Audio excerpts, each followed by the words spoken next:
하나님께서 우리에게 주신 말씀은 요한복음 3장 14절에서 21절까지의 말씀입니다. 신약성경 146페이지.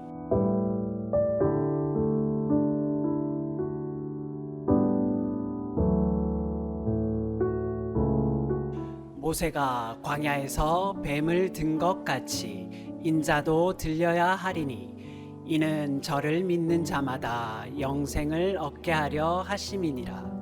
하나님이 세상을 이처럼 사랑하사 독생자를 주셨으니 이는 저를 믿는 자마다 멸망치 않고 영생을 얻게 하려 하심이니라.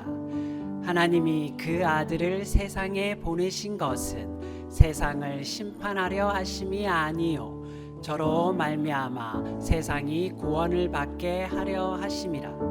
저를 믿는 자는 심판을 받지 아니하는 것이요 믿지 아니하는 자는 하나님의 독생자의 이름을 믿지 아니하므로 벌써 심판을 받은 것이니라.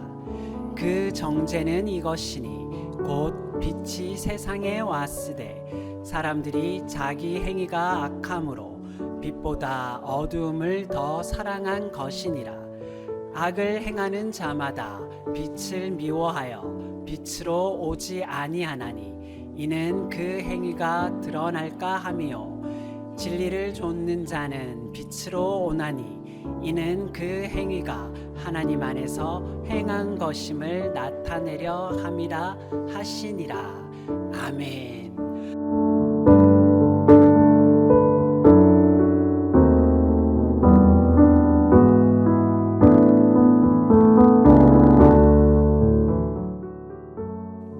자, 성탄절이 내일로 다가왔습니다. 그런데 옛날 같지 않아서 많이 조용합니다. 우리가 성탄절 되면 메리 크리스마스 하는데 즐거운 성탄절이 되어야 이게 맞는 것인데 이렇게 조용해졌어요. 전에는 안 그랬었는데 전에는 한 11월 하순쯤 되면 그때부터 가게마다 백화점마다 성탄 캐롤을 틀어놓고 그냥 꽝꽝꽝꽝 울리면서 그냥 분위기가 났죠. 아주 조용한 분위기가 아니라 아주 떠들썩한 분위기, 왠지 모르게 설레이는 분위기가 되었었죠. 이거 좀 다시 바꿨으면 좋겠다 하는 생각이 듭니다. 저작권 때문에 성탄 캐롤을 틀지 못하게 하는데 우리 예수 믿는 사람들이 이거 돈 벌자고 성탄 찬송을 부르는 게 아니라면은 이거 나는 저작권 상관없다, 내 것은 얼마든지 해도 좋다, 이런 선언을 했으면 좋겠어요. 그리고 국회의원들 못 들어가고 있는지 모르겠어. 기독교인들이 40%가 넘어간다고 하는데 이거 성탄 찬송만큼은 저작권법에서 예외로 하는 그런 법안을 만들었으면 좋겠어요. 못 들어가고 있는지 모르겠어. 못 들어가고 있는지. 나 같은 사람은 국회의원 좀 되었으면 그런 법안 내놨을 것 같아요. 그래서 성탄절 앞두고 성탄 찬송이 거리마다 그냥 울려 퍼졌으면 좋겠습니다. 그래서 떠들썩한 성탄절이 되어야 맞는 것이지요. 성경에서는 소동이 일어났다고 했는데, 소동이 예수님 때문에 소동이 일어났다고 했는데, 그전에는요 또 성탄절 다가오면은 카드를 만들어 가지고 보내는데 얼마나 바빴는지 몰라요. 카드를 사서 보내기도 하고 또 이것저것 문구점에서 재료를 사다가 정성껏 만들어 가지고 막 몇십 장씩 보냈으니까요. 그래가지고 한 보따리씩 품에 안고 우체국으로 가서 우표를 호호 불어가면서 붙여가지고 몽땅 보냈어요. 그리고 또 여기저기서 성탄 카드 받아보는 그 재미 보통 재미가 아니었지요. 얼마나 설레이고 얼마나 기분 좋았는지.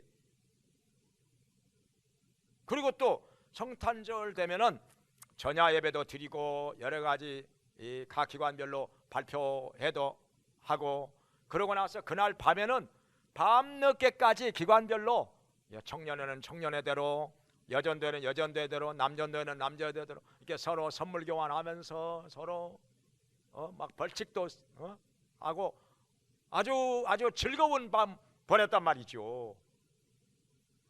그리고 새벽이 되면은 다 새벽송을 나갔어요. 새벽송. 그때는요 장년들 연세 많이 드신 분들도 새벽송 다 같이 다녔어요. 그래가지고 집집마다 무조건 집집마다 다 갔어요. 뭐 원하는 집만 간 게 아니라 그 당시에는 그냥 무조건 집집마다 다 갔어요. 우리 교회도 한 30년 전 그때만 해도 저 막 30분 차로 30분 40분 걸리는데도 갔던 기억이 나는데 다 갔어요 그때는. 그래가지고 성탄절 그 새벽송 돌고 나서 올 때는요 자루에다가 그냥 과자나 과일이나 뭐 케이크나 이런 거 그냥 자루로 그냥 한 자루씩 어깨다 메고 그렇게 돌아와서 우리 주일학교 아이들한테 다 선물로 나눠주고 그랬었단 말이죠. 그냥 떠들썩했어요. 떠들썩했어요. 그냥 거리마다 그냥 찬송가가 울려 퍼지면서 떠들썩했단 말이죠. 저녁송이나 새벽송을 왜 하느냐? 예수님께서 우리를 위해 이 땅에 오신 사실을 알리기 위해서, 찬송으로 알리기 위해서.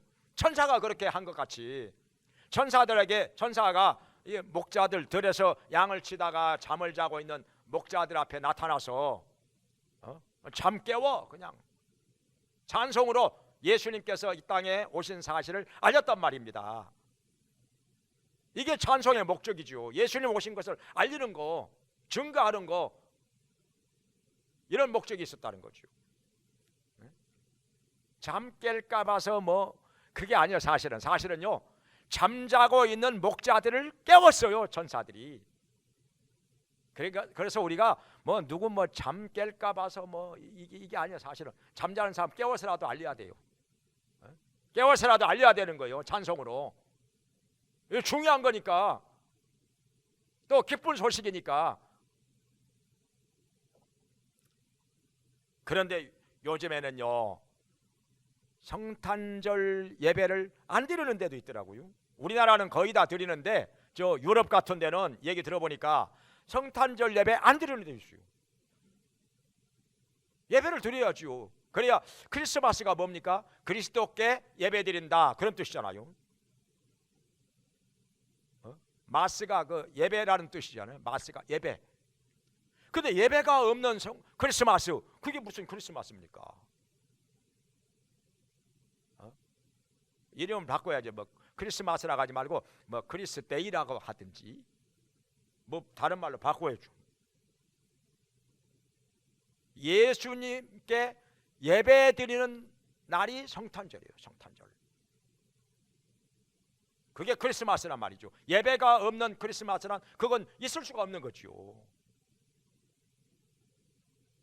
그리고 또 어떤 사람은 크리스마스 그 성탄절 날짜 가지고 뭐 얘기들을 하는데 그게 다 쓸데없는 일이에요. 뭘 몰라서 그러는 거요. 성탄절이 예수님 생일입니까? 아니면은 우리를 위해서 오신 예수님께 경배하는 날입니까?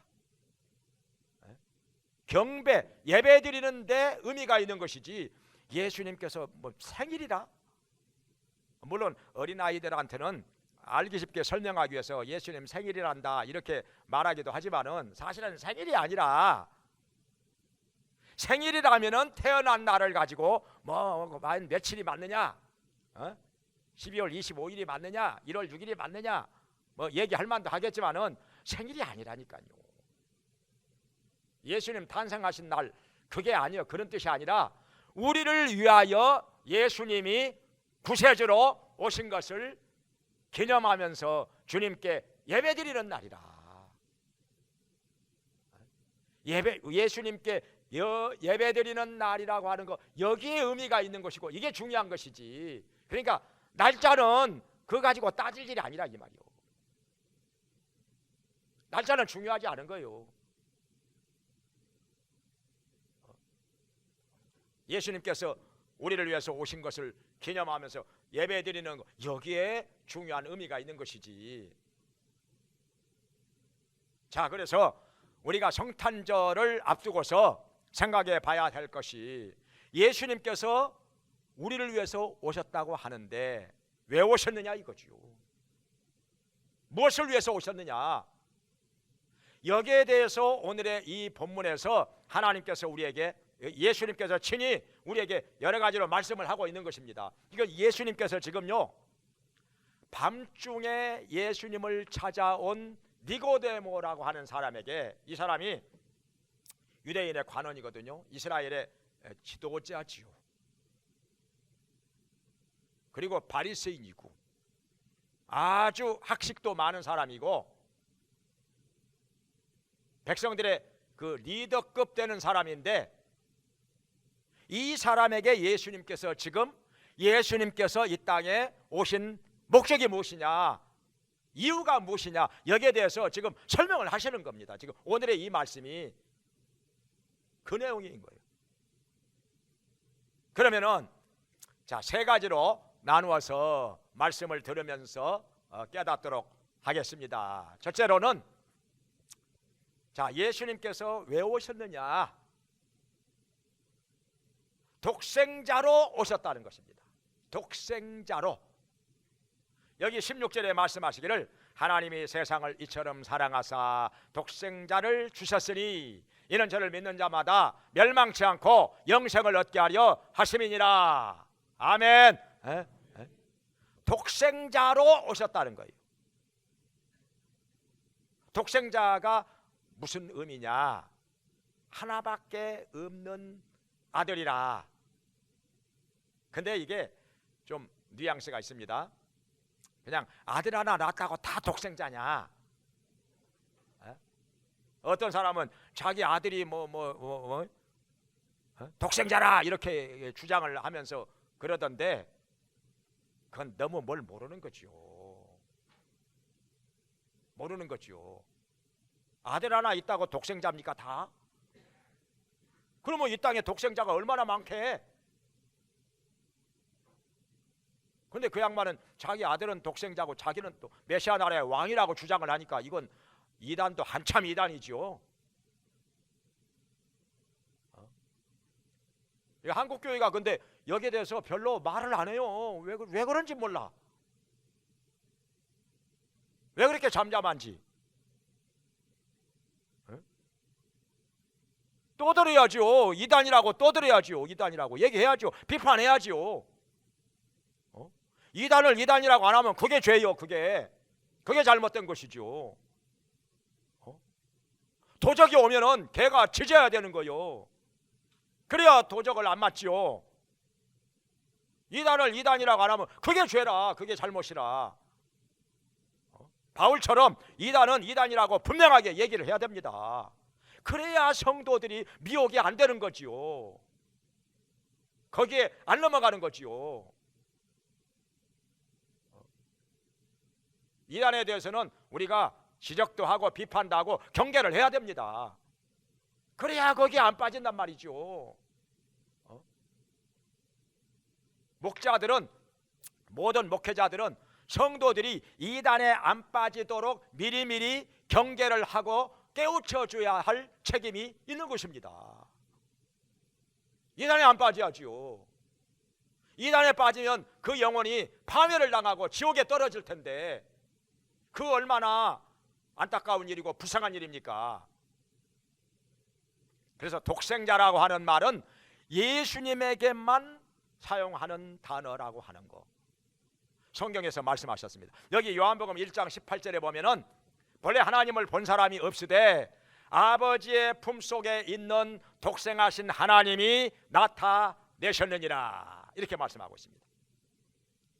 아버지의 품속에 있는 독생하신 하나님이 나타내셨다. 누구죠? 그분이 예수님이란 말이죠. 그분이 예수님이라. 그러면 하나님께서 독생자 예수님을 우리를 위하여 이 땅에 보내셨는데 예수님께서 사람의 육체를 입고 이 땅에 오셨기 때문에 우리가 예수님을 볼 수가 있고 그 말씀을 들을 수도 있고, 그리고 중요한 것은 뭐냐? 예수님이 우리를 위하여 십자가에 못 박혀 피 흘리며 죽으셨다는 거.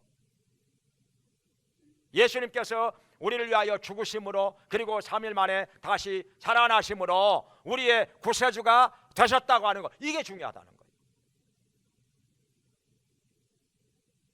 요한일서에 보면은 초대교회 그 어떤 이단들은 예수님께서 육체로 오신 것을 부인하는 사람들이 있었습니다. 육체로 안 오셨다, 영으로 오셨지. 근데 예수님께서 육체로 오시지 않았으면은 십자가에 못 박혀서 피를 흘리며 속죄의 제물이 될 수가 있었겠습니까? 그건 불가능한 것이죠. 그래서 예수님께서 육체로 오신 것을 부인하는 자마다 적그리스도니라, 그리고 미혹의 영이라, 이렇게 말씀하셨습니다. 잘못된 것이라 이 말이죠. 그러니까 하나님이, 전지전능하신 하나님이 사람의 육체를 입고 이 땅에 오셔서 우리에게 나타나셨다는 것입니다. 우리에게 보여주셨다는 것입니다. 그래서 그를 믿는 자마다 멸망치 않고 영생을 얻게 하려 하심이니라, 이렇게 말씀하셨습니다.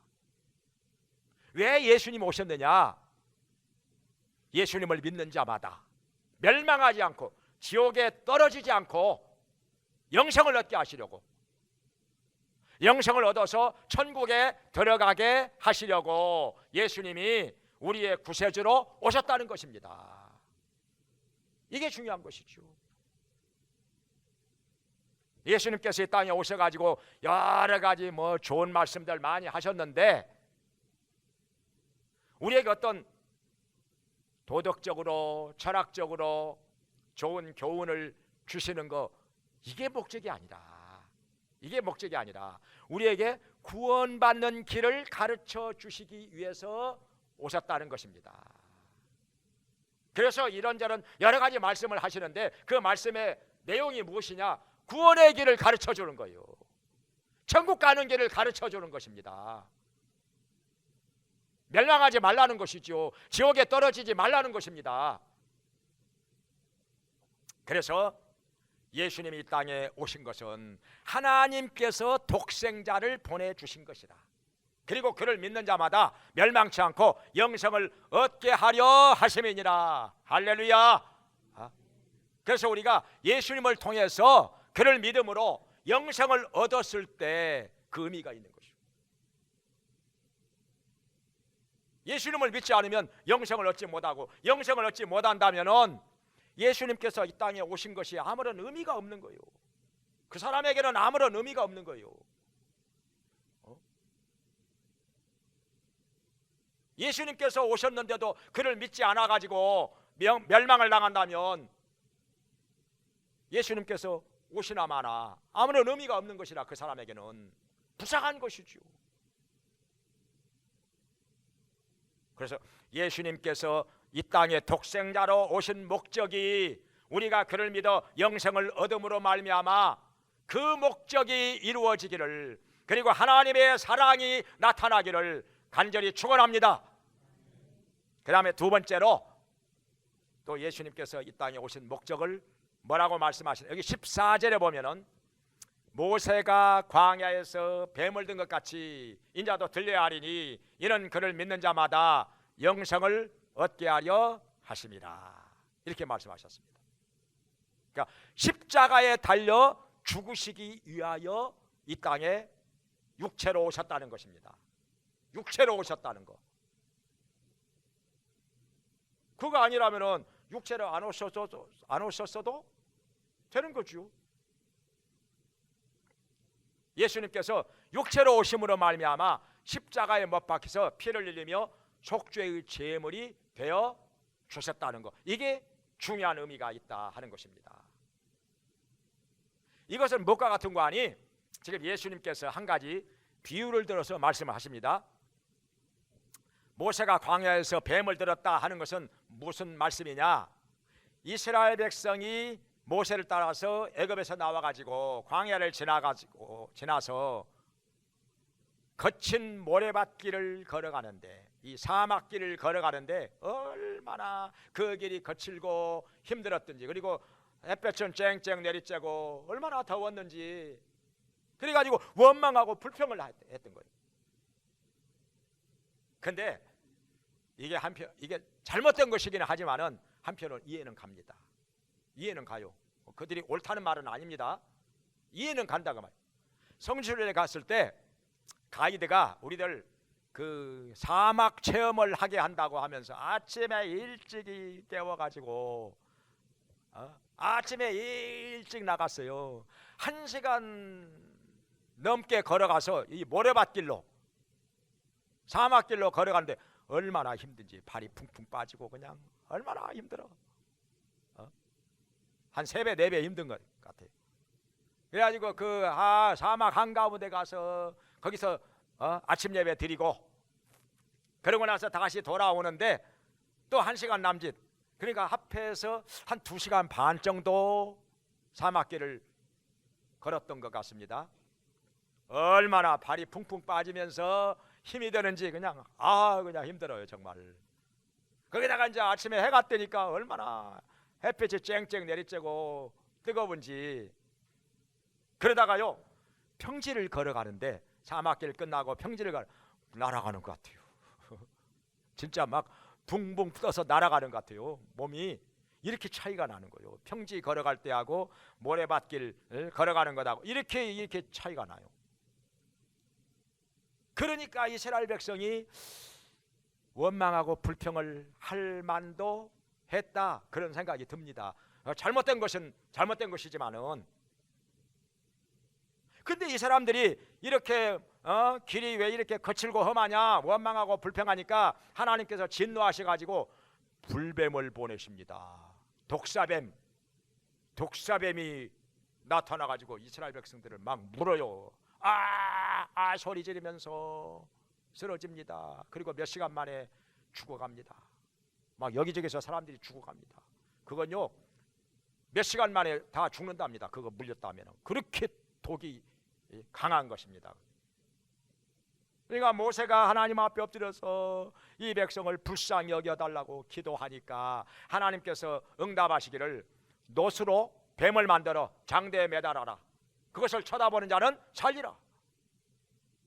뱀에 물렸을지라도 그걸 쳐다보는 자는 살리라. 그래가지고 모세가 불이야 놋으로 뱀을 만들어서 장대에 매달아 놓고 백성들한테 뱀에 물렸거든 쳐다보라, 그러면 살리라 하니까 진짜 쳐다보는 자는 그렇게 소리 지르면서 죽어가던 사람도 깨끗이 낫는 거예요. 거짓말같이 낫는 거예요. 아무 일 없었던 것 같이 깨끗이 낫는 거예요.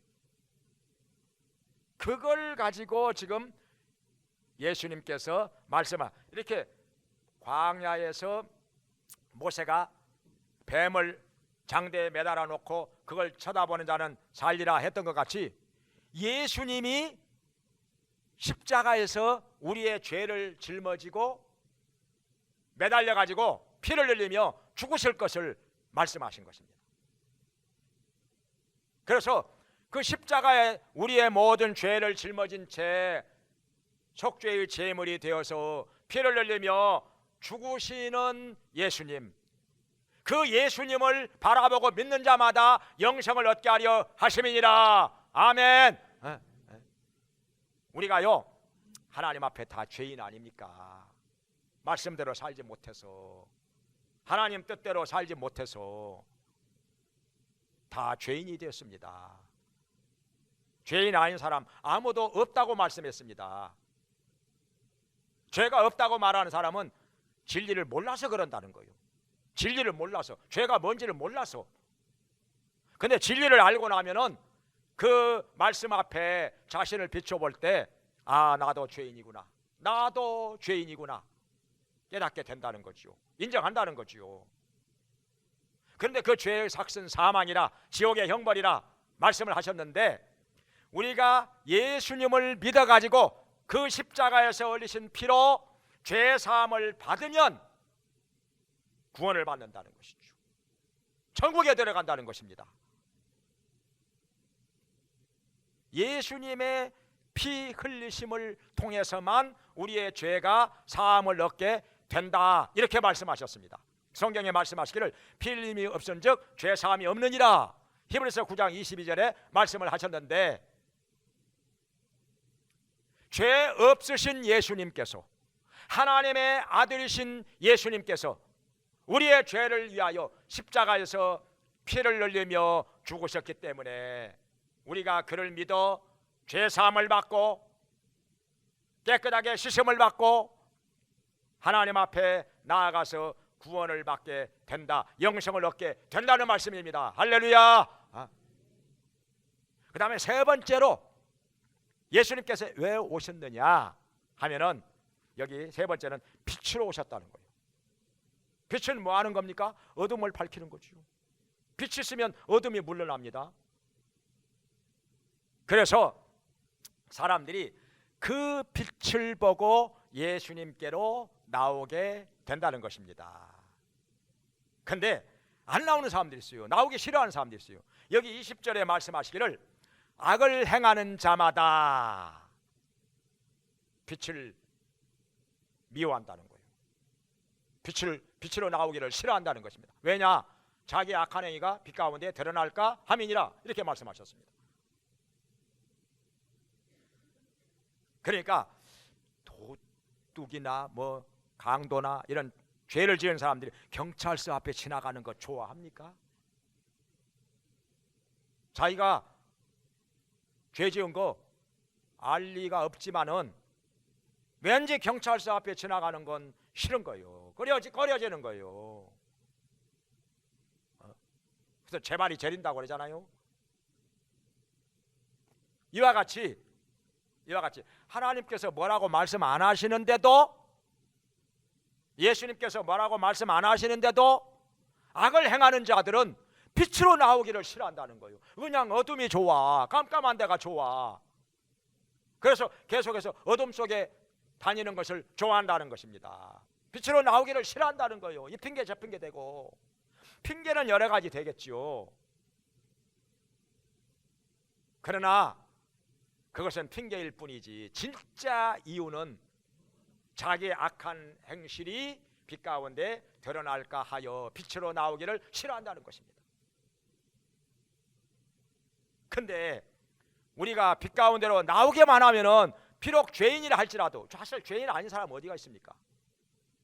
죄인이기 때문에 빛 가운데 나오지 못할 것 같으면 나올 사람 누가 있겠습니까? 다 죄인인데, 다 죄인인데 누가 빛으로 나오겠습니까? 아무도 못 나오죠. 근데 왜 나오느냐? 나오기만 하면은 우리의 죄가 비록 많을지라도 예수님께서 그 십자가에서 흘리신 피로 깨끗하게 씻어 주시기 때문에, 할렐루야, 씻어 주시기 때문에, 죄 사함이 있기 때문에, 하나님의 은혜가 있기 때문에 우리가 나오는 거죠. 그걸 믿고 나오는 거죠. 안 그러면 감히 어떻게 거룩하신 하나님 앞에 죄인들이 나오겠습니까? 무서워서 못 나오는 거죠. 마음이 꺼려져서 못 나오는 거죠. 그리고 이 핑계 저 핑계 대면서 안 나오는 거죠. 근데 나오게만 하면은 우리의 그 모든 죄, 주홍같이 붉은 죄, 진홍같이 붉은 죄, 눈과 같이 깨끗하게 씻어 주시는 것을 우리가 믿기 때문에 나오는 거지요. 하나님 앞에 나오는 거지요. 그래서 죄 사함 받고 구원을 받게 되는 것입니다. 할렐루야. 근데 어둠에 다니는 것을 계속해서 좋아하는 사람은 언제까지나 어둠 속에서 살게 되어 있습니다. 빛으로 나오지는 못하고 악한 행실이 드러날까 해서. 그러니까 뭐가 같은 거 아니? 목욕탕에 가서 때를 벗기잖아요. 목욕탕에 가는 목적이 그거 아닙니까? 근데 때가 많다고 해서 나 목욕탕 안 가. 나 창피하니까 안 가. 나 때가 너무 많아서 안 가. 그러면요, 어떻게 하겠다는 거요? 어떻게 하겠다는 거요? 언제까지나 때 안 벗기고 살 거요? 그러면 나중에 점점 때가 점점 눌어붙어 가지고 눌어붙어 가지고 어떻게 해야 돼? 그 때를 갖다가 나중에 이제 숟가락으로 긁어야 돼? 어떻게 해야 되겠습니까? 그거 때를 벗기기 위해서 목욕탕 가는 거지. 때가 많더라도 가서 때를 벗기고 쓰셔야지. 깨끗하게 해야지. 어떻게 한다는 것입니까? 창피하더라도 가서 때 벗겨야지. 때 없는 사람 어디가 있겠습니까? 다 때가 있기 때문에 목욕탕에 와서 깨끗하게 씻는 것이지. 뭘 창피하다고 목욕탕 안 간다는 거요. 죄인 아닌 사람 하나도 없다는 것입니다. 모든 사람이 다 죄를 범하였음에 하나님의 영광에 이르지 못하더니 이렇게 말씀하셨습니다. 근데 빛 대신 예수님께로 나오게만 하면은 우리는 어둠에서 벗어납니다. 죄사함을 받습니다. 영생을 얻습니다. 하나님의 자녀가 됩니다. 하나님께서 은혜를 베풀어 주십니다. 할렐루야. 여기 21절에 말씀하시기를 진리 가운데서 행하는 사람은 빛으로 나오기를 좋아한다는 거예요. 이는 자기의 행위가 하나님 앞에서 행한 것을 나타내기 위해서 떳떳한 거죠. 평소에 하나님 말씀대로 사는 사람, 하나님 뜻대로 사는 사람, 신앙생활 똑바로 하는 사람들은 하나님 앞에 나오는 것이 꺼리낄 이유가 없는 것이요, 즐거운 것이라 기다려지는 것이고 예배 시간이 기다려져. 그러니까 예수님을 만나서 죄사함 받고 구원을 받고 하나님의 자녀가 된 사람들은 하나님과 관계가 바로 되어 있기 때문에 예배 시간에 나오는 것이 기다려져요. 즐거운 일이라.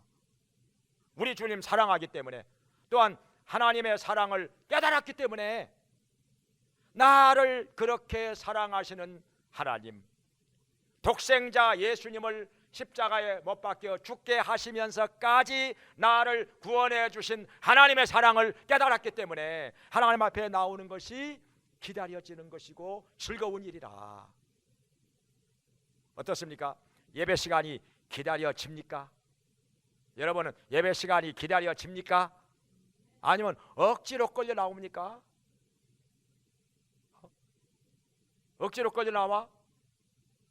그건 아직 예수님 못 만난 거지요. 하나님과 바른 관계가 되지 못한 거지요.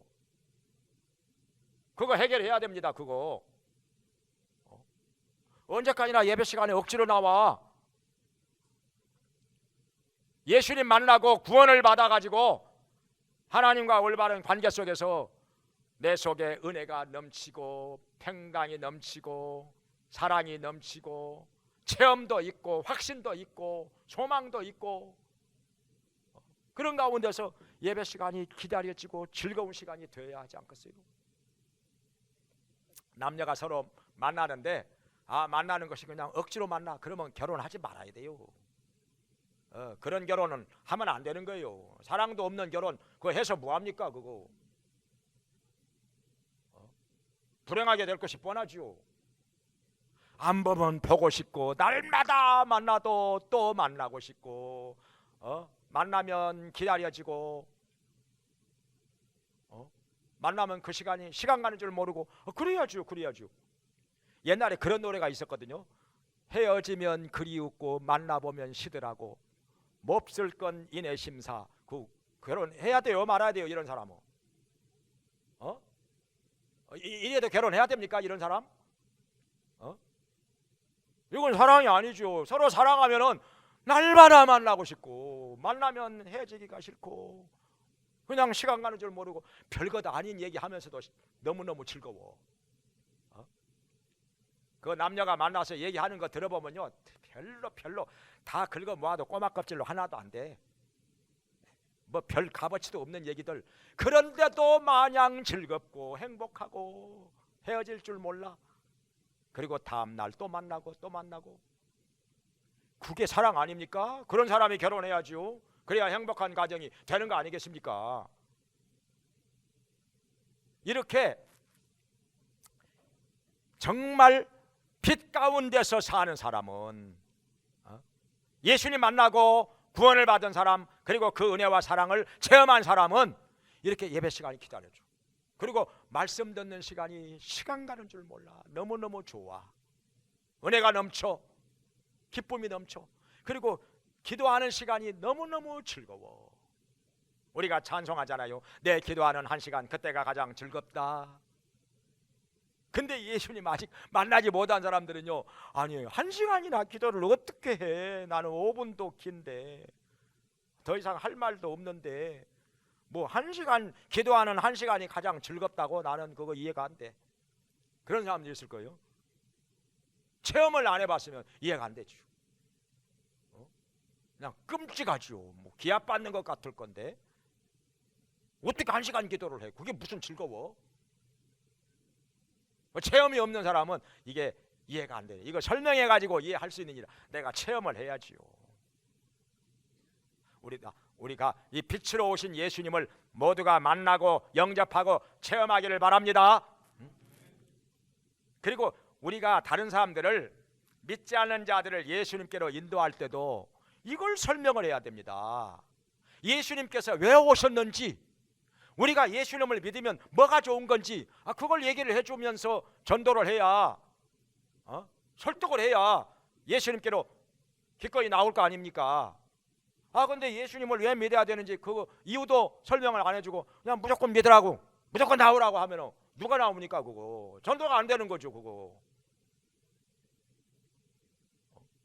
여기 빌립이 예수님 믿고 제자가 되었습니다. 그러고 나서 자기 친구 나다나엘을 찾아가서 전도를 합니다. 거리가 얼마나 떨어지냐면요, 성경에 보면 한 7, 8km 떨어졌어요. 상당히 걸어가면 2시간 걸려요. 그 당시에 걸어가지 뭐가 있어요. 그 당시에 자전거도 없던 시절인데 2시간 정도 걸어가는 데 살고 있는 그 친구를 전도하기 위해서 거기까지 갑니다. 야, 그 친구, 나 예수님 만났어. 모세가 율법에 기록한 사람이고 선지자들이 말씀한 바로 그분, 그 메시아를 내가 만났어. 누군데? 나사렛 예수. 에이, 나사렛에서 무슨 선한 것이 나겠어요. 그 지저분한 동네에서 무슨 훌륭한 사람이 나오나. 나다나엘이 그렇게 말하니까, 야, 그러지 말고 친구, 나 따라서 와봐. 와보라. 와보라.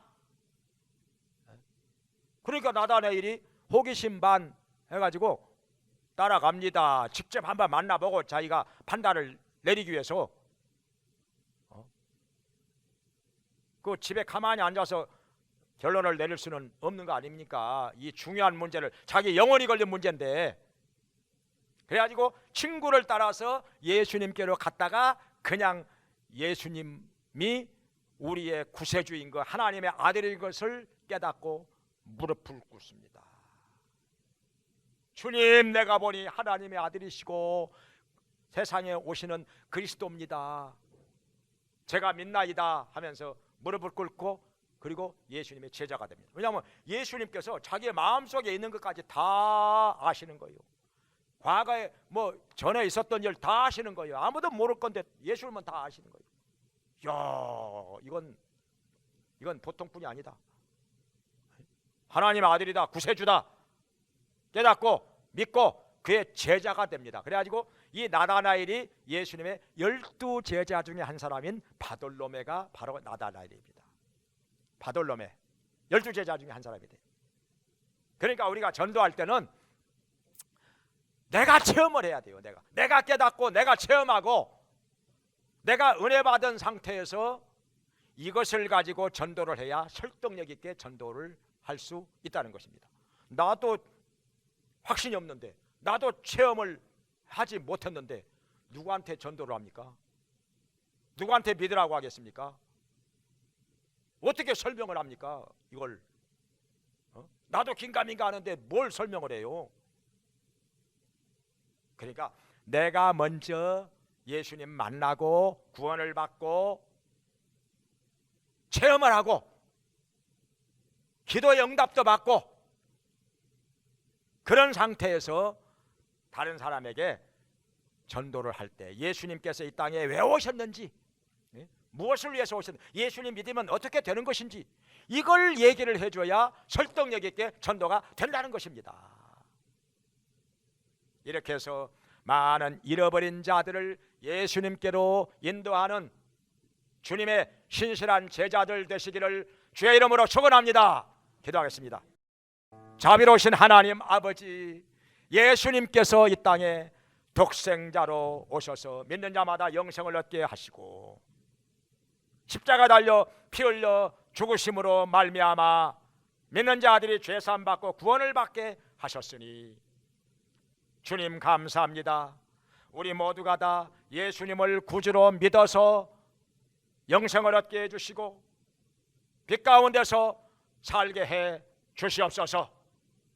이제 빛 대신 예수님을 마음속에 모셔드림으로 말미암아 어둠에서 벗어나게 해 주시고 빛 가운데서 살면서 마음의 은혜와 사랑과 평강을 누리면서 기도의 응답을 받으면서 주님의 역사하심을 체험하면서 살게 해 주시옵소서.